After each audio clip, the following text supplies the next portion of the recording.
तो आज हम लोग सैटेलाइट के बारे में पढ़ेंगे। सैटेलाइट क्या होते हैं? The object that revolves around a planet is called its satellite. तो सैटेलाइट क्या होते हैं? सैटेलाइट ऑब्जेक्ट होते हैं जो एक प्लेनेट के चारों ओर रिवॉल्व होते हैं, यानी चक्कर लगाते हैं, वो सैटेलाइट कहलाते हैं। जैसे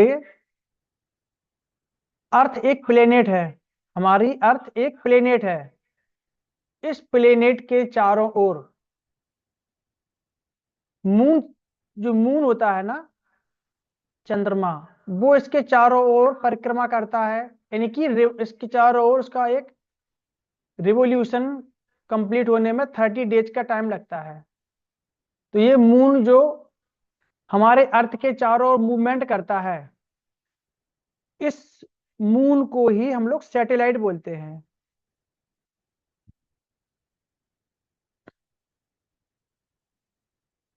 तो जो सैटेलाइट होते हैं वो किसके चारों ओर मूवमेंट करते हैं? ये करते हैं प्लेनेट के। ये है planet.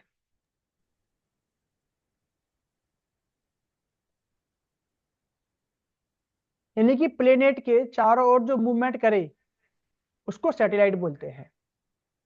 For example, moon is a natural satellite of the अर्थ। तो हमारा जो मून है यह नेचुरल सैटेलाइट है। कैसे नेचुरल? इसको किसी ह्यूमन ने नहीं बनाया है, यह नेचर के द्वारा बनाया गया है, तो इसलिए यह नेचुरल सैटेलाइट है। तो अब इसको हम आगे पढ़ेंगे।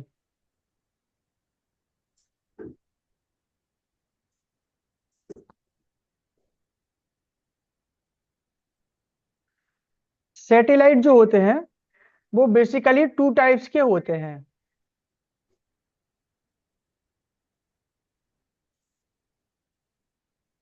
एक होते हैं नेचुरल, जो नेचर के द्वारा हमको दिए जाते हैं। दूसरे होते हैं आर्टिफिशियल, जो इंसान बनाता है और अपनी जरूरत के अनुसार उनको स्पेस में छोड़ता है। तो जो नेचुरल सैटेलाइट है, तो सबसे पहले हम इसको देखेंगे। तो जो मून है वो हमारा एक नेचुरल सैटेलाइट है। आवाज अपनी बंद करो, गुग्गू, बहुत तेज आ रही है। Moon is the natural satellite of the earth. Moon जो है वो हमारी अर्थ का नेचुरल सैटेलाइट है। अगर आपसे कभी कोई पूछे कि हमारी अर्थ का सैटेलाइट कौन है या नेचुरल सैटेलाइट कौन है, तो आप बोलोगे moon. It has no light of its own. It has no lights. It means यह कौन? मून। यह स्वयं की लाइट नहीं रखता है, यानी मून हमको दिखाई तो देता है लेकिन मून में से कोई लाइट नहीं निकलती है। जैसे आपके कमरे में रखी हुई टेबल भी आपको दिख रही है, आपके कमरे में रखी हुई सभी वस्तुएं आपको दिख रही, तो क्या हर एक वस्तु में से लाइट निकल रही है? नहीं। लाइट निकलती है बल्ब से, सूर्य से, या कोई आपने दीपक जलाया उससे निकलेगी। तो जिससे लाइट निकलती है वो उसमें स्वयं की लाइट होती है, इसलिए वो दिखाई दे रही है। जैसे बल्ब, बल्ब में स्वयं की लाइट होती है इसलिए बल्ब हमको दिखाई देता है। लेकिन बल्ब की लाइट किसी वस्तु पर पड़ती है, फिर वो लाइट रिफ्लेक्ट होती है। आपको जैसे हमने पिछले बताया था पिछले टॉपिक में, जब वो रिफ्लेक्ट होकर उस वस्तु से हमारी आंख पे आती है तो वस्तु हमको दिखाई देती है। It reflects the light of the sun. अब हमको मून दिखाई क्यों देता है? क्योंकि यह जो होता है ना मून, यह सन की लाइट को रिफ्लेक्ट करता है। यानी सन की लाइट पड़ेगी मून पे और मून से रिफ्लेक्ट होगी होकर वो हमारी आंखों पर आएगी, इसलिए हमको मून दिखाई देता है। It does not have air and water on it. यह नहीं रखता है, क्या नहीं रखता है? एयर और वाटर। अब मून पर एयर और वाटर नहीं है। वाटर हम लोगों की जरूरत के लिए जरूरी है, एक इंसान को या पेड़ पौधों को या किसी भी जीवित जीवित जंतु को पानी की आवश्यकता होती है, तभी वहां पे जीवन संभव हो पाता है।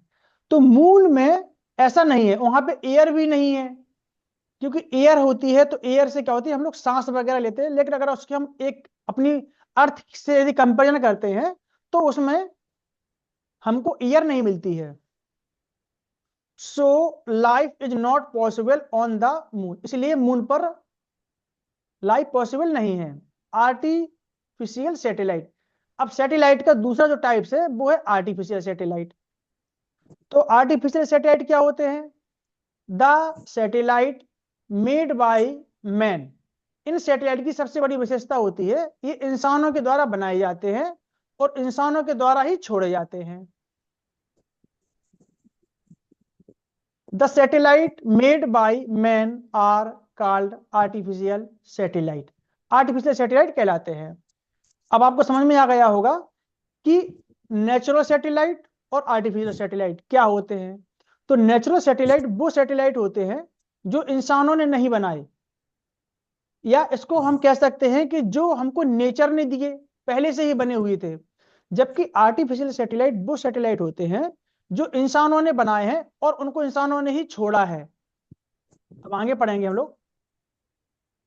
India has launched many many satellites, India ने many artificial satellite, India has launched many artificial satellite, India ने कई आर्टिफिशियल, इंडिया ने कई सैटेलाइट्स को लॉन्च किया है। The first satellite launched by India in 1975 बाज आर्यभट्ट। अब इस क्वेश्चन को आप लोग बहुत अच्छे से पढ़ना, क्योंकि ये क्वेश्चन कई परीक्षाओं में बहुत पूछा जाता है। क्या पूछा जाता है कि भारत भारत ने या इंडिया ने अपना पहला सैटेलाइट कब लॉन्च किया? तो 1975 में, 1975 में। और उसका नाम क्या था? उसका नाम था आर्यभट्ट, उसका नाम था आर्यभट्ट। अभी आर्यभट्ट कौन थे? आर्यभट्ट हमारे भारत के एक बहुत बड़े गणितज्ञ और खगोल शास्त्री थे। खगोल शास्त्री, एस्ट्रोलॉजर, एस्ट्रोलॉजर थे जो अंतरिक्ष में पिंडों के बारे में बताते, अंतरिक्ष के बारे में जानकारी देते थे। तो ये हमारे भारतीय थे और इन्हीं के नाम पर हमारे पहले सैटेलाइट का नाम रखा गया।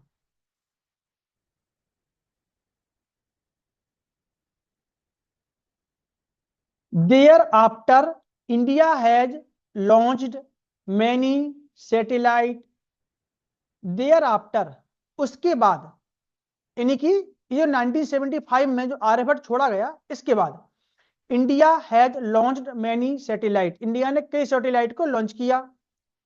एज, जैसे भास्करा, एक भास्कर नाम से छोड़ा गया, रोहिणी, इनसेट आई, INSAT 1B, INSAT 2B, INSAT 2A, INSAT 2B।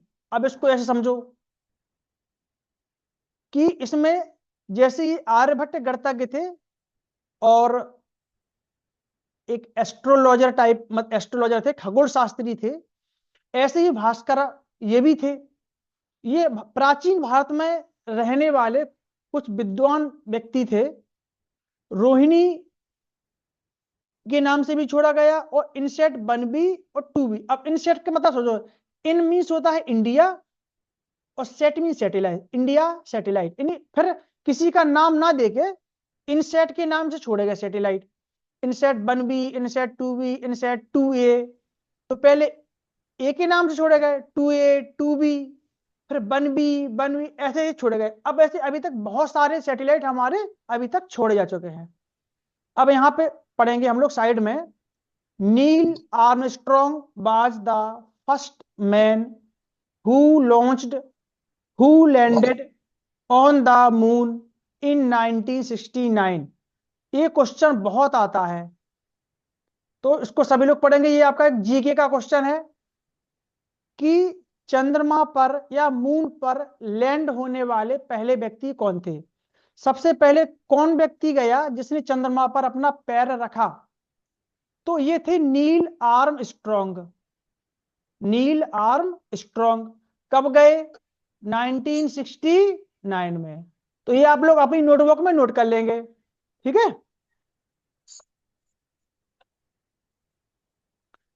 अब अगर कुछ पूछना हो तो पूछ लो आप। कब कुछ पूछना है? No sir. छोटू। हाँ अंकल जी, हाँ आप कह रहे थे कि हवा पानी नहीं होता चांद पर, हाँ तो ग्रेविटी नहीं होती होगी। हाँ, देखो हमने आपको बताया था कि चांद पर हवा पानी हमारी अर्थ के कंपैरिजन में बहुत कम होती है। कितनी होती है? 1/6। 1/6 होती है। तो वो हम लोगों के लिए 1/6 का मतलब नथिंग होती है। जैसे अगर आपका यहाँ अर्थ पर जो वेट है, अगर आपका वेट 6 kg है, तो चंद्रमा पर अंकल जाकर। जी, हाँ, एक बार ये पैराग्राफ फिर से पढ़ रहे हैं। क्या हो गया? एक बार ये पैराग्राफ फिर से पढ़ रहे हैं। रिकॉर्डिंग हो जाएगी, रिकॉर्डिंग मिल जाएगी, पढ़ लेना उसी को, ठीक है ना, बार बार ठीक देखते है रहना। सर। हाँ जो आपने लर्न करने को दिया था हिंदी में वो मैंने कर लिया, जो आप पढ़ा रहे वो मैं पढ़ लूँ। हाँ, पढ़ लो। इसकी छोटू रिकॉर्डिंग मिलेगी, ठीक है। ठीक है। अब ये देखो, ये हमारे सैटेलाइट हैं, ये हमारे सैटेलाइट है। ये है आर्यभट्ट, ये है भास्कर, भास्करा। ये है रोहिणी। तो ये आर्यभट्ट 1975 में लॉन्च किया गया। ऐसी ही इनकी भी डेट है, लेकिन हमें केवल फर्स्ट वाले की डेट रखना है। अब एक बात और बता दें आपको कि आर्यभट्ट है तो इंडिया का, लेकिन इसको इंडिया से नहीं छोड़ा गया था, क्योंकि हमारे पास वो टेक्नोलॉजी नहीं थी। मतलब वो इतने पावरफुल रॉकेट नहीं थे कि जिसके द्वारा हम इसको लॉन्च कर सके। तो इंडिया ने अपना जो पहला, इंडिया का जो फर्स्ट सैटेलाइट था, वो इंडिया ने अपना फर्स्ट सैटेलाइट यूएसएसआर से छोड़ा। ये यूएसएसआर क्या है? ये है रसिया। यही होती है स्पेलिंग।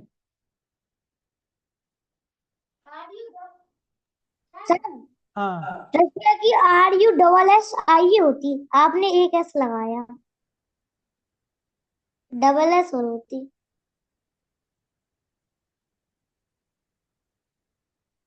हाँ हाँ, RUSSIE। बस बस। तो इंडिया ने अपना पहला सैटेलाइट यूएसएसआर या रसिया, इसको रसिया के नाम से अब जाना जाता था, पहले इसको यूएसएसआर बोला जाता है। अब इस यूएसएसआर में से कुछ देश अलग हो गए, और उसके बाद ये नया कंट्री बन गया जिसको हम लोग रसिया बोलते हैं। ठीक है, यहां तक आप लोगों को समझ में आ गया होगा। तो अगर किसी को समझ में नहीं आया है तो वो इस वीडियो को फिर से देख लेगा। आप लोगों को वीडियो मिल जाएंगे तो वीडियो देखते रहना।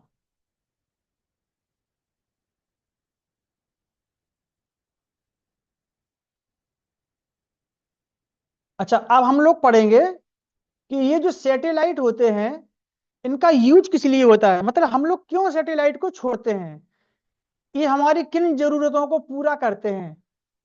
तो यूजेज ऑफ आर्टिफिशियल सैटेलाइट, ये आर्टिफिशियल है क्योंकि इनको ह्यूमन के द्वारा बनाया गया और इनको फिर लॉन्च किया गया। These are useful for weather forecasting, ये वेदर फोरकास्टिंग के लिए यूज किए जाते हैं। वेदर फोरकास्टिंग का मतलब होता है कि मौसम की भविष्यवाणी। क्या होता है कि हमारे देश में पहले अचानक से बहुत अधिक वर्षा हो जाती थी, या समुद्र में तूफान आ जाते थे, तो हम लोगों को पता नहीं चलता था, तो इस वजह से हम लोगों के यहाँ पर बहुत अधिक जन धन की हानि होती थी, मतलब इंसान भी मरते थे और संपत्ति का भी उनके विनाश होता था। तो हमारे यहाँ के साइंटिस्ट लोगों ने ये सैटेलाइट लॉन्च किए और ये समुद्र पर निगरानी रखते हैं कि अगर समुद्र पे कहीं पे लो एयर प्रेशर बन रहा है, तो लो एयर प्रेशर के कारण वहां पर फिर वो तेज हवाएं चलेंगी और समुद्र में तेज लहरें आती हैं जिससे तूफान आते हैं। और हम लोगों को पहले से पता चल जाता है, पहले से 2 दिन 3 दिन पहले से तक पता चल जाता है। तो हम लोग क्या करते थे, जो सी के किनारे जो लोग रहते हैं उन लोगों को वहां से दूर भेज देते हैं। इसके कई जगहों पे और जगह पे उपयोग भी होता है। ठीक है, these are use for communication. Satellite का यूज कम्युनिकेशन यानी कि संचार, कम्युनिकेशन मीन्स संचार के लिए भी किया जाता है। संचार, संचार मतलब जैसे कि हम लोग आज जिस टेक्नोलॉजी से जुड़े हैं, आप कहीं पर हो हम कहीं पर हैं पढ़ा रहे हैं, ये सब कम्युनिकेशन है। तो जो टेलीफोन है, रेडियो है, टेलीविजन है, ये सब कम्युनिकेशन के मीडियम है। तो इनके द्वारा ही हम लोग एक जगह से दूसरी जगह पर कोई संदेश को भेज सकते हैं। Next, these are used for transmission of television, radio, etc. तो ये सब सैटेलाइट का यूज ट्रांसमिशन के लिए किया जाता है, किसके, रेडियो और टेलीविजन। तो रेडियो और टेलीविजन के ट्रांसमिशन मतलब एक जगह से दूसरे जगह पर उसको प्रसारित करने के लिए, भेजने के लिए भी हम लोग सैटेलाइट का यूज करते हैं।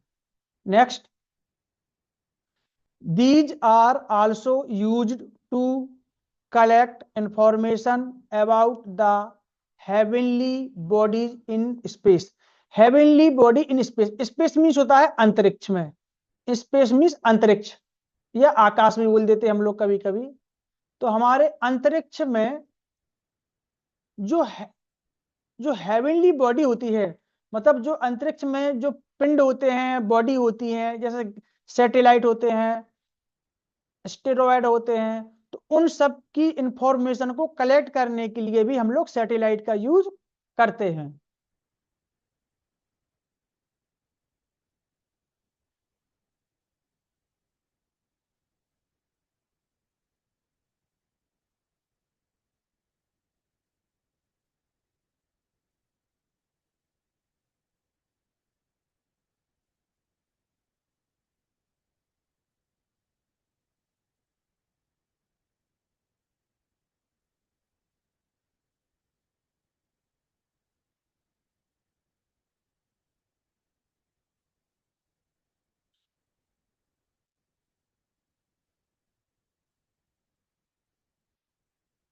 सभी को समझ में आ गया जो भी हमने समझाया है?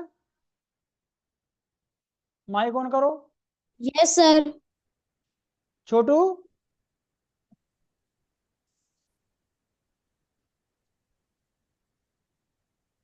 छोटू, हाँ समझ में आया? हाँ क्या समझ में आया कि सैटेलाइट को हम लोग क्यों लॉन्च करते हैं, बताओ। सर, वो मौसम की भविष्यवाणी के लिए, और हेवनली बॉडी के लिए, हेवनली बॉडीज।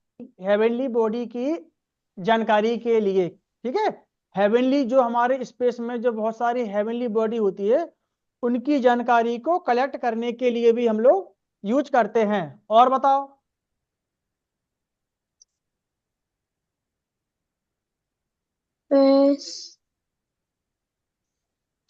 एफ अंकल जी, FESTIVALS, फेस्टिवल्स हम्म, फेस्टिवल कहाँ एंड से आया? फेस्टिवल। हम लोग इसका यूज करते हैं कि जो टेलीविजन और रेडियो की टेलीकास्ट मतलब जो इंफॉर्मेशन होती है उसको दूसरी जगह पर सेंड करने के लिए। समझ में आया? हम्म।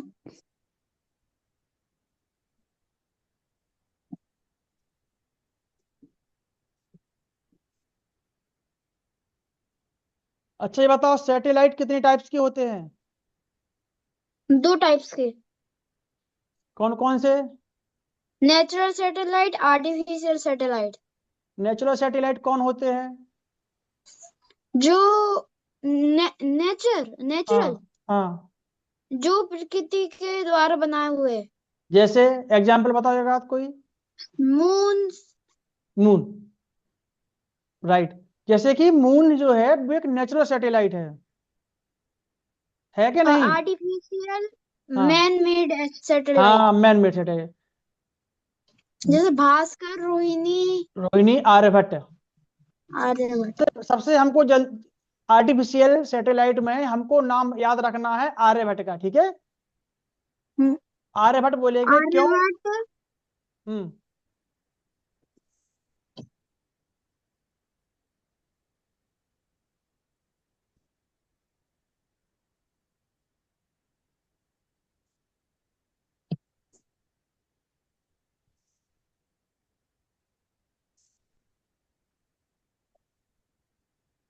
अब बताओ, भारत का पहला India first satellite of India, first satellite of India Aryabhata. Aryabhata कब लॉन्च किया गया?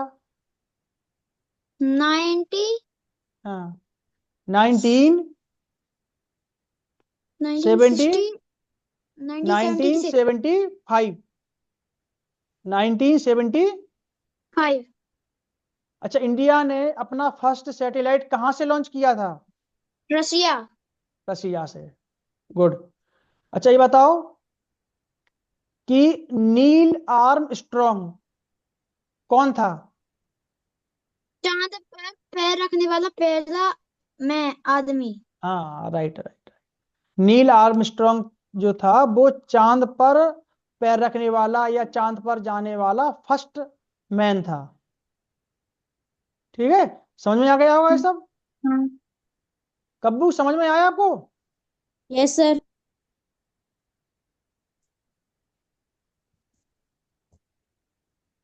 क्या आया समझ में, बताओ। सर मतलब।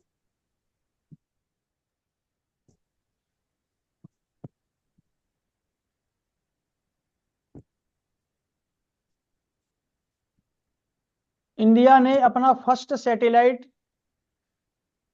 किसकी मदद से लॉन्च किया था? रशिया। कब? 1975। अच्छा, उसका नाम क्या था? Aryabhatta. Who was Aryabhatta? Aryabhatta astrologist. Aryabhatta English में बोलो। Aryabhatta was Aryabhatta was astrologist a of India. Astrologer of India, astrologer of India.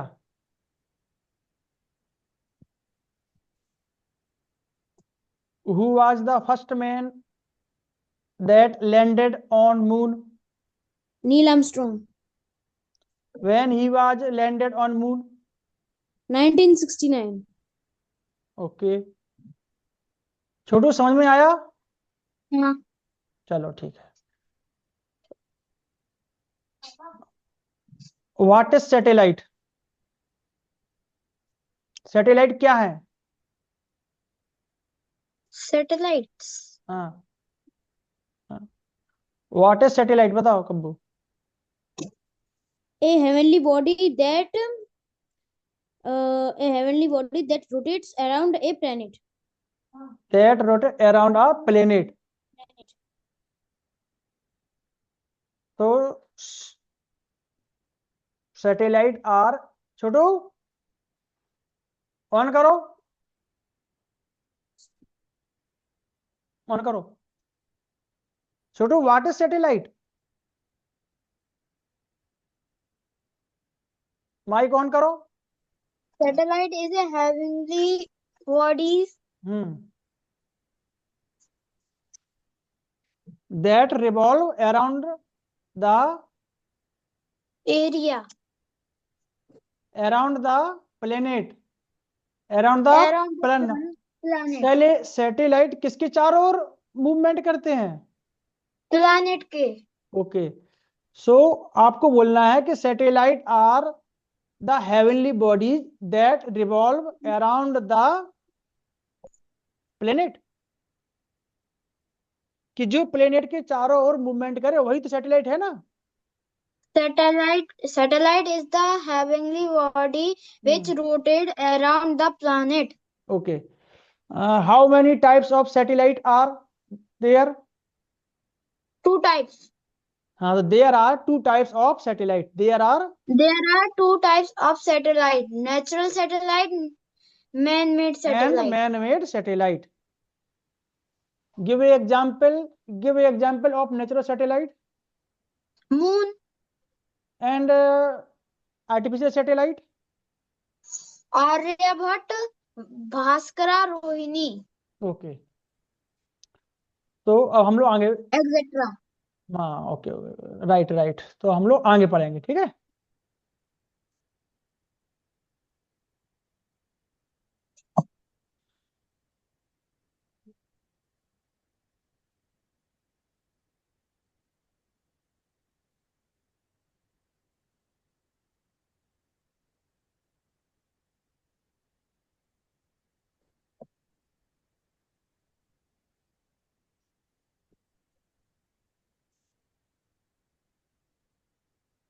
हम्म,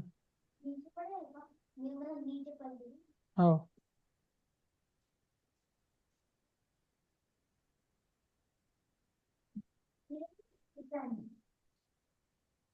हम्म, हो जाओ।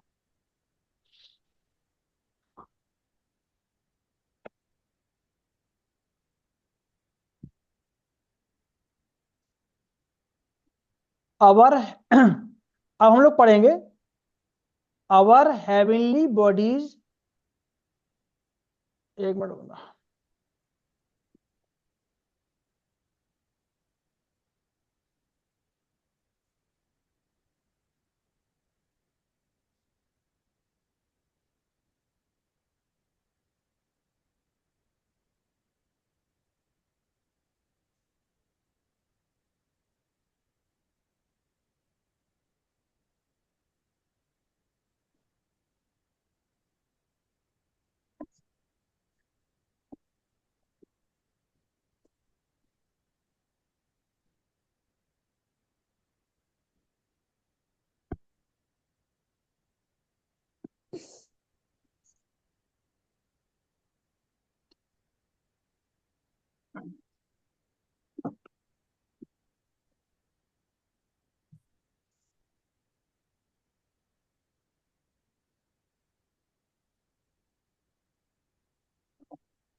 स्क्रीन दिख रही है? हाँ सर। चलो, छोटू पढ़ो जरा। हाँ।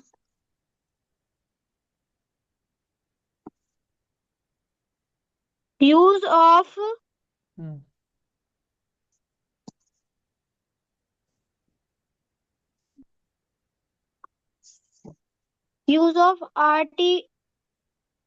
artificial satellite. एक मिनट रुको ना, कहाँ से, वहां से मत, वहां से नहीं पढ़ना है। अवर हेवनली बॉडीज एंड फेस्टिवल्स, यहाँ से पढ़ना है। Our heavenly bodies and festival. हाँ,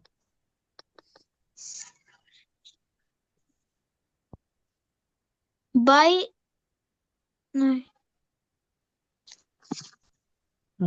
मैनी इंडियन फेस्टिवल्स एक सेकंड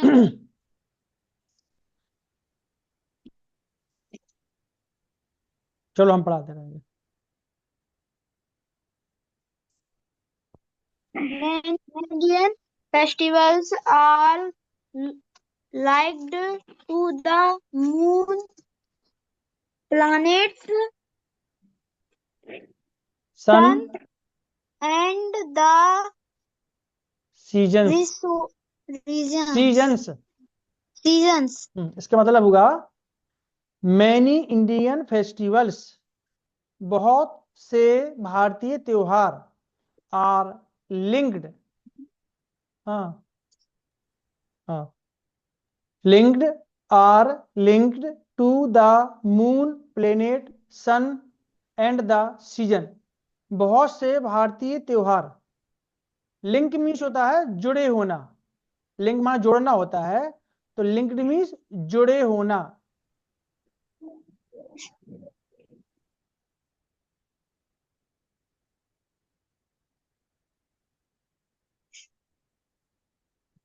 तो बहुत से भारतीय त्योहार जुड़े हुए हैं किससे? मून से, प्लेनेट से, सन से एंड सीजन से। यानी बहुत से ऐसे त्योहार हैं भारत के जो मून से, प्लेनेट से, सन से और सीजन से जुड़े हुए हैं। चलो आगे पढ़ो। Eid Eid, is Eid, Eid Eid is marked, marked with depending on the appearance appearance of the moon. Moon.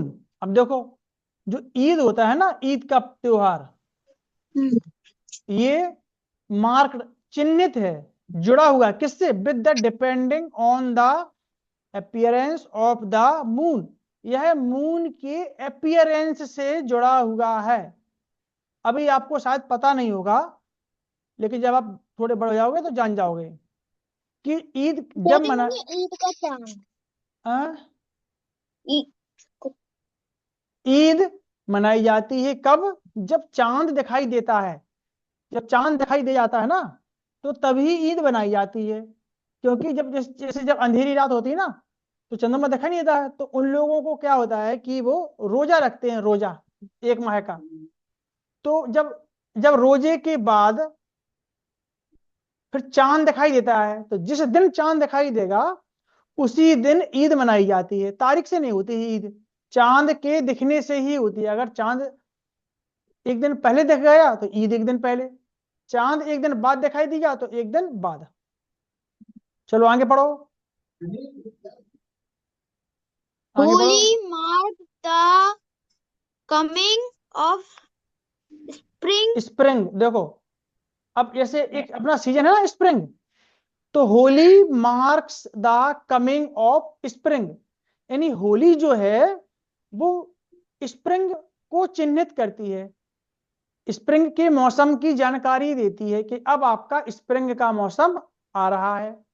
तो होली, अगर आपसे कोई पूछे कि होली किस सीजन में मनाई जाती है, तो आप बोलोगे मतलब होली के बाद कौन सा सीजन आता है? तो स्प्रिंग, होली के बाद स्प्रिंग। आगे बैसाखी, ओणम या ओणम और लोहरी। अब देखो ये त्योहार, बैसाखी, ओणम, लोहड़ी या लोहरी, लोहड़ी होता है, Lohri are some festival linked to the season. ये सीजन से जुड़ी हुई है। ये किससे जुड़ी हुई है? सीजन से। तो हाँ, तो जो लोहड़ी है, ओणम है, बैसाखी है, ये सारे त्योहार किसी ना किसी सीजन से जुड़े हुए हैं। समझ में आ गया सभी लोगों को? हाँ, चलो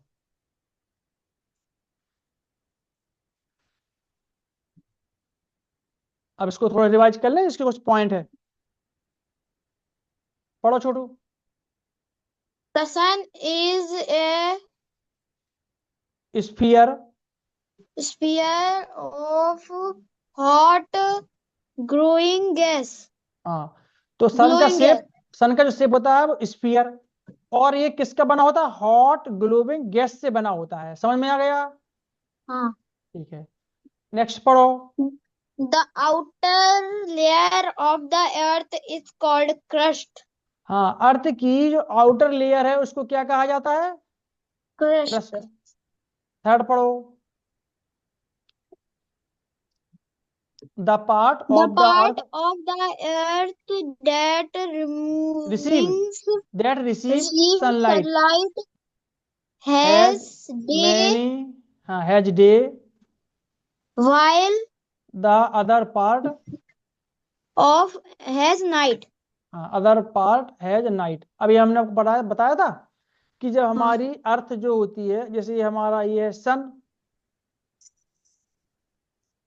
और सन के चारों ओर हमारी जब अर्थ जो होती है ये मूवमेंट करती है, तो जब अर्थ मूवमेंट करती है सन के चारों ओर, तो अर्थ का जो पार्ट सन के सामने होता है वहां पे क्या होगा? वहां पे दिन होगा। क्या होगा? हाँ, डे। दिन। हाँ, क्योंकि यहाँ से सनलाइट ने करी ना चारों डायरेक्शन में।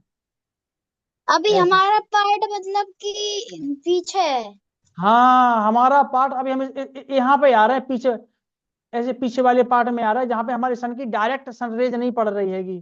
तो हम लोग, तो हाँ, अभी दिन कहाँ पर होगा? नहीं नहीं, ऐसा होता ना, देखो हम आपको बताएं, अगर हम लोगों का पार्ट इस तरफ आ जाएगा, इस तरफ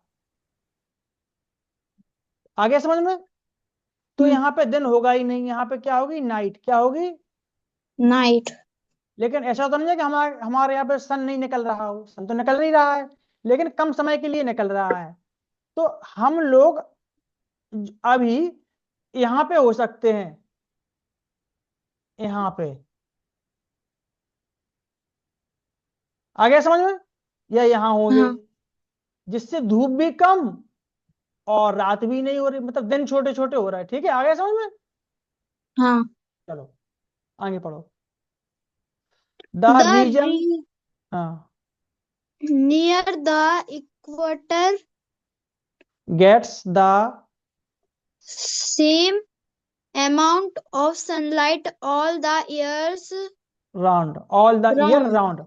देखो, हमने आपको बताया था कि ये हमारी अर्थ है, और इस अर्थ में ये जो बीच में है लाइन, इसको बोलते हैं इक्वेटर लाइन। क्या बोलते हैं? Equator line.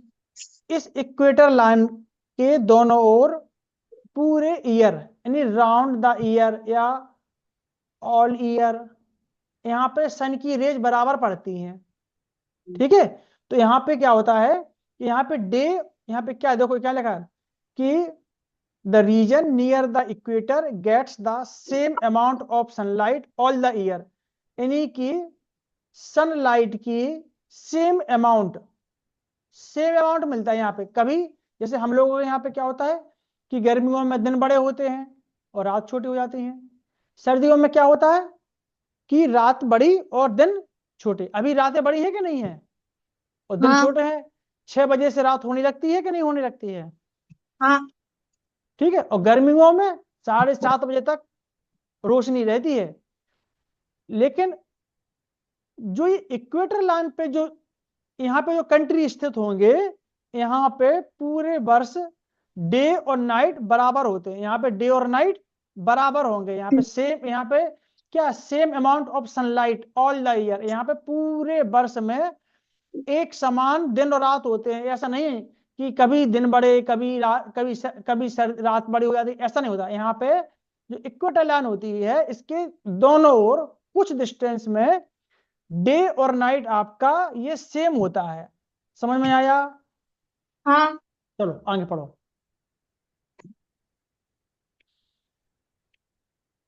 A planet moves A round, planet moves around a star हाँ, along a fixed part called an orbit. देखो ये जो प्लेनेट होता है ना, वो स्टार के चारों ओर, ये प्लेनेट स्टार के चारों ओर मूव्स करता है, मूव करता है। समझ में आया? हाँ, along a fixed path, along माना होता साथ साथ, फिक्स्ड पाथ हमारा निश्चित पाथ, कॉल्ड ऑर्बिट, जिसको ऑर्बिट कहते हैं। यानी प्लेनेट का, इस प्लेनेट का जो पाथ होगा उसको ऑर्बिट बोलते हैं। ये है हमारा सन, और सन के चारों ओर ये है हमारा प्लेनेट पी से। ये प्लेनेट ऐसे ऐसे घूम रहा है इसके सन के चारों ओर। तो ये जिस जिस मार्ग पे जा रहा है, इसको, इस रास्ते को क्या बोलते हैं? क्यों? ऑर्बिट। ऑर्बिट। इसको बोलते हैं ऑर्बिट। क्या बोलते हैं? ऑर्बिट। अच्छा, इसी ऑर्बिट को हम लोग बोल सकते हैं पाथ। पाथ मीन्स रास्ता। रास्ता, ऑर्बिट या पाथ। यानी इस प्लेनेट का ये पाथ है, ठीक है। तो ये इस पाथ पे होके जाता है, तो ये फिक्स होता है। ऐसा नहीं कि कभी यहां से जा रहा है, उसका मन हो गया तो इधर से चला जाए, नहीं, हमेशा इसी से जाएगा वो, ठीक है। तो जो हाँ। ये किसके, स्टार के चारों होता है, ये सन है। सन है या स्टार है, हमारा सन भी तो एक स्टार है। तो ये जो सन है, ये सन है, ये सन क्या है? स्टार। क्या है? स्टार। ये स्टार है। चलो आगे पढ़ो। Star are huge balls of gases which give out heat and light energy. Star जो होते हैं, स्टार हैं क्या है? Huge balls of gases. Gas के बड़े बड़े बॉल हैं, गैस के बड़े बड़े बॉल हैं। बड़े बड़े होते हैं स्टार, बहुत, हमारे अर्थ के कई टाइम्स होते हैं। विच गिव आउट, जो छोड़ते हैं, क्या छोड़ते हैं? हीट। स्टार हीट भी देंगे और लाइट भी देंगे और एनर्जी भी देते हैं। हीट, लाइट और एनर्जी देते हैं स्टार। हीट, लाइट और एनर्जी देते हैं। एनर्जी। लाइट, एनर्जी ये स्टार हमको देते हैं। तो अगर कभी आपसे कोई पूछे कि स्टार किससे बने होते हैं, तो आप क्या बताओगे? Glowing gases. हाँ, hot glowing gases. Hot glowing gases. मतलब हॉट भी होती है वो, ग्लो होती है। ग्लो में चमकदार गैसेस, क्योंकि इनके अंदर जो प्रोसेस चलती है ना, उसके द्वारा उनके अंदर बहुत अधिक टेम्परेचर हो जाता है। तो हॉट ग्लोविंग गैसेस के द्वारा वो बनते हैं स्टार। नेक्स्ट पढ़ो।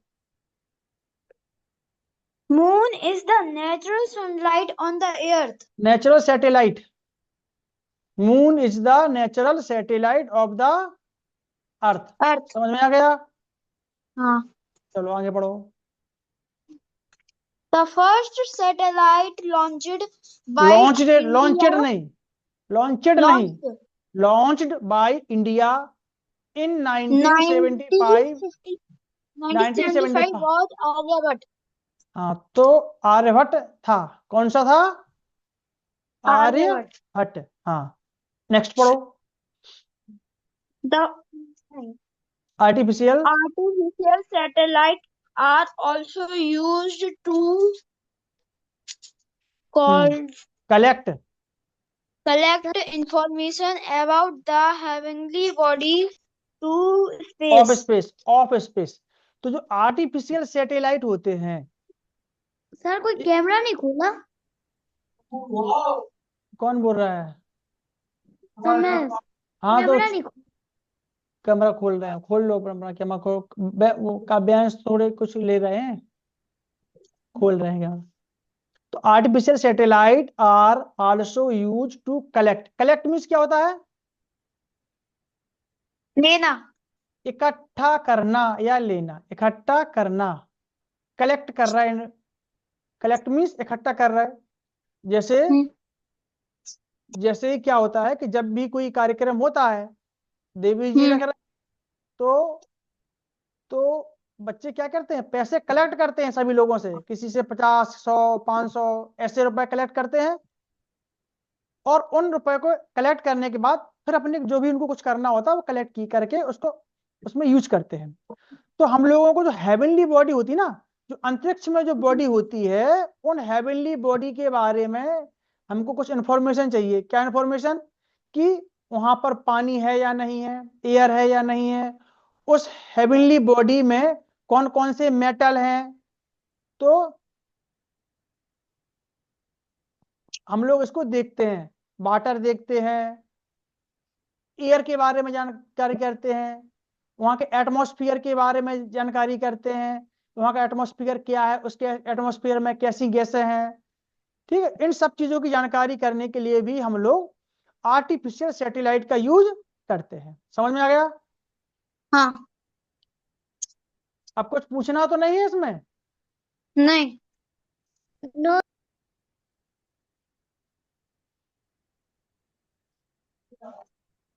ये तो क्वेश्चन हो गए थे आपके पूरे। हाँ, एक आध रह गया था इनमें चलो से। चलो चलो, जल्दी से रिवीजन करवा रहा है इसमें से।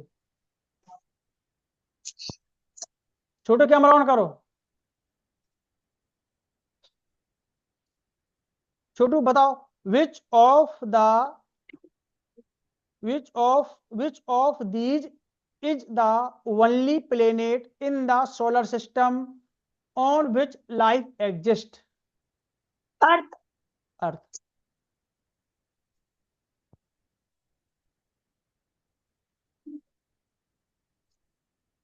Rotation of the earth causes, earth के रोटेशन के कारण क्या होता है बताओ। सीजन्स बनते हैं, डे नाइट होता है, both first and second. Both first and second. अभी समझो रोटेशन क्या होता है, बताओ रोटेशन क्या होता है और रेवोल्यूशन क्या होता है। नो। हाँ, डे एंड नाइट। फिर only day and night. Rotation से डे और नाइट, रोटेशन से डे डे और, और नाइट, रिवॉल्यूशन से देखो सीजन बनते हाँ, हैं। रोटेशन क्या होता है, देखो वैभव समझो, ये अर्थ है, तो ये इसका एक्सेस है, तो अर्थ अपने एक्सेस पर ही घूम रही है, यहीं पे रोटेट हो रही, west to east, west to. East. अगर अर्थ अपने एक्सेस पर किस डायरेक्शन में मूव करती है बताओ? West to east. West to east. तो जब वो ईस्ट। अपनी ही एक्सेस पर घूमेगी, ये नॉर्थ है, ये इसका हम्म। साउथ है, तो इसके कारण क्या होगा? इसके कारण डे और नाइट होगा। इसके कारण क्या होगा? Day and night. देखो, जैसे यहां पर है सन, तो सन के सामने इसका जो ये पार्ट आ रहा है ना, यहाँ पे क्या होगा बताओ? Day and night. यहाँ पे डे होगा। क्या होगा यहाँ पर? डे। डे होगा यहाँ पर। तो नाइट और कहाँ पर अदर होगी? पार्ट में नाइट। ये पीछे वाले पार्ट में नाइट होगी। यहाँ पर क्या होगी? वेस्ट पार्ट में नाइट। नॉर्थ पार्ट में डे। नहीं, नॉर्थ पार्ट में नहीं। अगर सन नॉर्थ पार्ट पर है तब नॉर्थ पार्ट में डे होगा। अगर सन इस ईस्ट पार्ट में है तो ईस्ट पार्ट में डे और वेस्ट पार्ट में नाइट। समझ में आ गया? हाँ। विच of these is A dwarf planet, dwarf planet कौन है बताओ इनमें से? Venus, Pluto, Saturn. Dark planet. Dwarf planet जो प्लेनेट नहीं होते ना। सर, हाँ डॉर्क प्लेनेट प्लूटो। हाँ, प्लूटो है, प्लूटो। देखो, वैभव ने बता दिया। ने बताया था ना सर, कल आप हाँ, करवाए थे। क्या हो छोटू, अच्छे से नहीं पढ़े हो? देखो, डार्क प्लेनेट प्लूटो है, ये पहले प्लेनेट था, बाद में सर, इसको।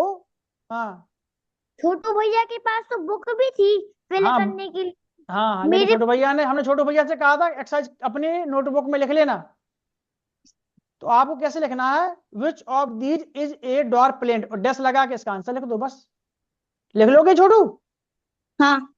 चलो लिखना। ठीक है, इसको लिख लेना। Which of these, which of these is a natural satellite, natural satellite कौन है moon. Of the earth, earth का? मून। मून। समझ में आ गया? हाँ। चलो, which of these was the first satellite launched by Aryabhata. India in Aryabhata. 1975? 1975 में इंडिया के द्वारा कौन सा सैटेलाइट लॉन्च किया गया था? आर्यभट्ट। आर्यभट्ट।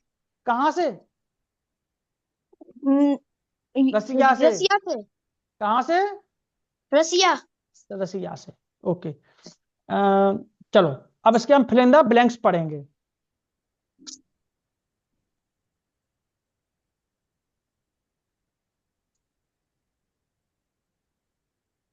छोटू, अभी ये लेसन आपका स्कूल में हुआ कि नहीं? नहीं, ये सबसे लास्ट लेसन है ये। अच्छा, लास्ट वाला है ये। हाँ। चलो, अब हम आपका बैक टू एक back. Second.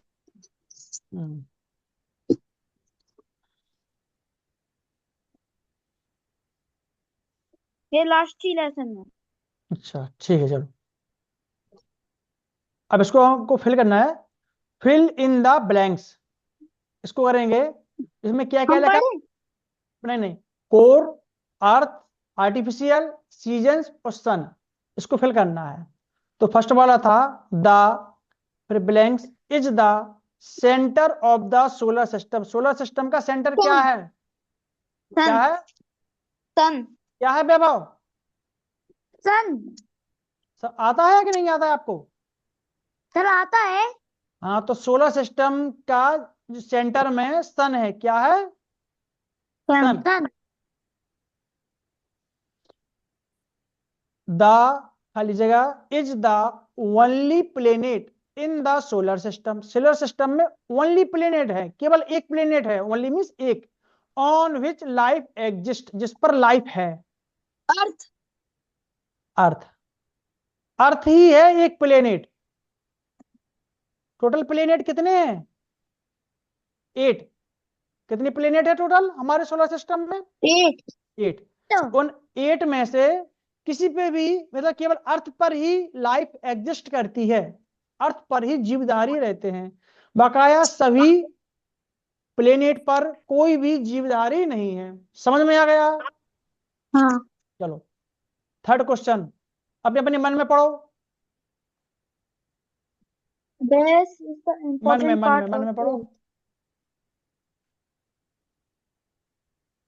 Inner most part of the earth. देखो, इसको समझो पहले। अर्थ, जब हम अर्थ बनाते हैं तो अर्थ में सबसे ऊपर क्या होता है? सबसे ऊपर वाले पार्ट को क्या बोलते हैं? Crust.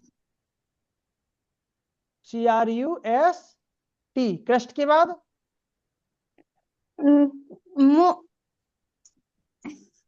Mental. Magma. Mental. Mental. Mental. Mental के बाद कोर। मेंटल के बाद कोर। कोर।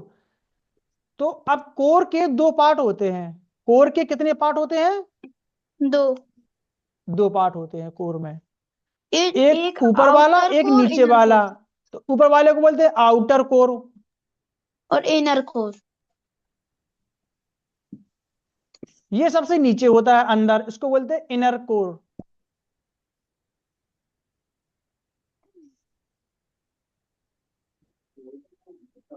तो हमसे यही पूछा गया है कि is the inner most part of the earth. Earth का जो इनर मोस्ट पार्ट होता है वो क्या है? Core. Inner core. Inner core. इसमें हम फिर क्या करेंगे? Inner core.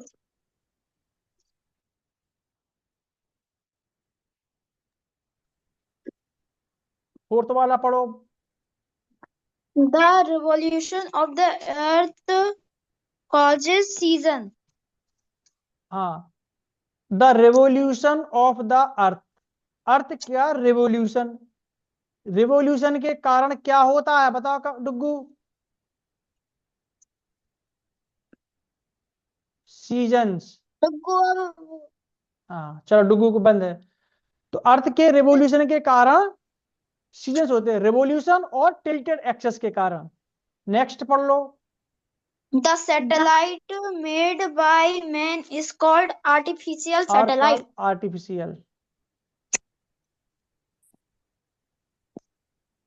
तुमको पता है ये? आर्टिफिशियल सैटेलाइट समझ में आ गया? Yes sir. छोटू, हाँ। समझ में आया? समझ में आ गया? हाँ। ठीक है। तो अब आपको क्या करना है, आपका होमवर्क ये है कि आपको ये सभी फिल करना है और नोटबुक में करना है। नोटबुक में करोगे, ठीक है? फिल करोगे, लर्न करोगे। ट्रू फॉल्स बताओ जल्दी से, स्कोर करवा जा रहे हैं हम, रिवीजन इसका।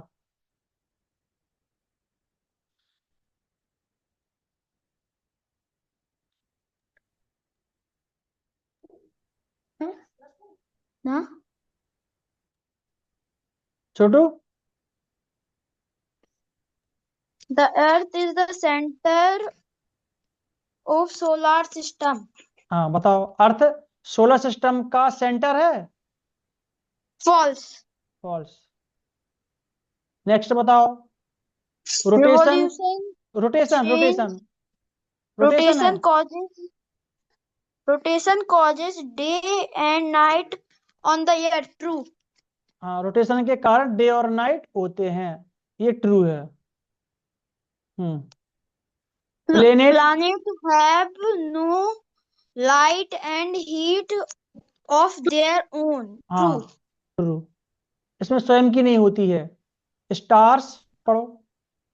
Star refers reflect, Star reflect the light on the sun हाँ of the sun. True. हाँ, ये फॉल्स है।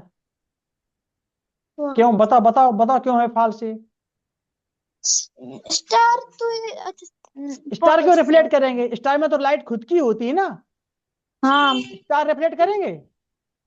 नहीं, सन की तो खुद की लाइट है, स्टार तो नहीं यहाँ पे करते। स्टार ना होगा, यहाँ पे होना चाहिए प्लेनेट।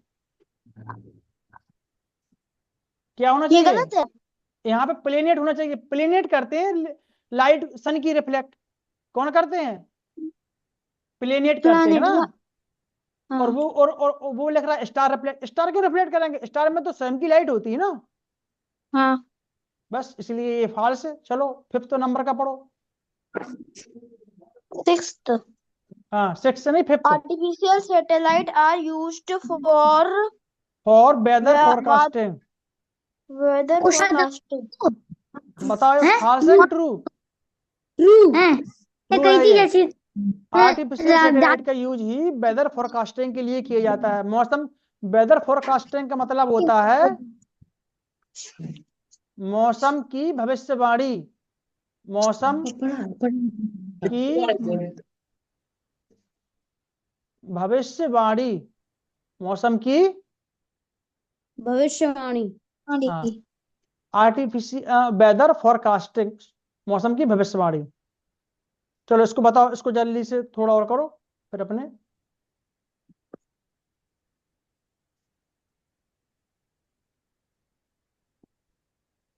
इसके बाद आप लोगों को फ्री, ठीक है?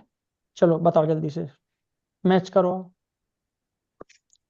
Ultimate source of energy, ultimate source of energy क्या है?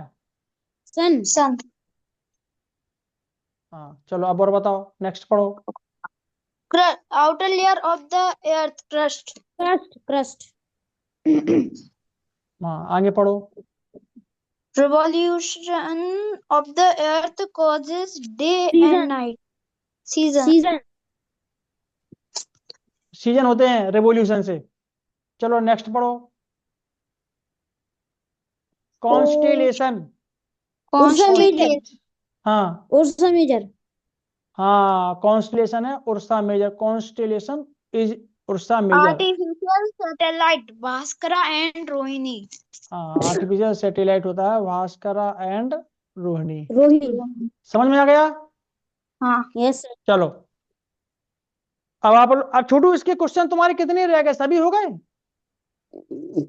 हाँ वो रिकॉर्डिंग भी कर लेंगे। रिकॉर्डिंग तुमने अपने मोबाइल में कर ली? हाँ। अच्छा ठीक है। तो अब ऐसा करना है कि इसके ये पूरे क्वेश्चन लिखना है, ठीक है? और लर्न भी करना है छोटू। ठीक है। और क्या करना है कि जैसे अब आप लिख लोगे ना, तो फोटो निकाल के व्हाट्सएप ग्रुप में सेंड कर देना। हाँ। ठीक है? ठीक है, तो फिर आज की क्लास आप लोगों की यहीं पे कंप्लीट होती है।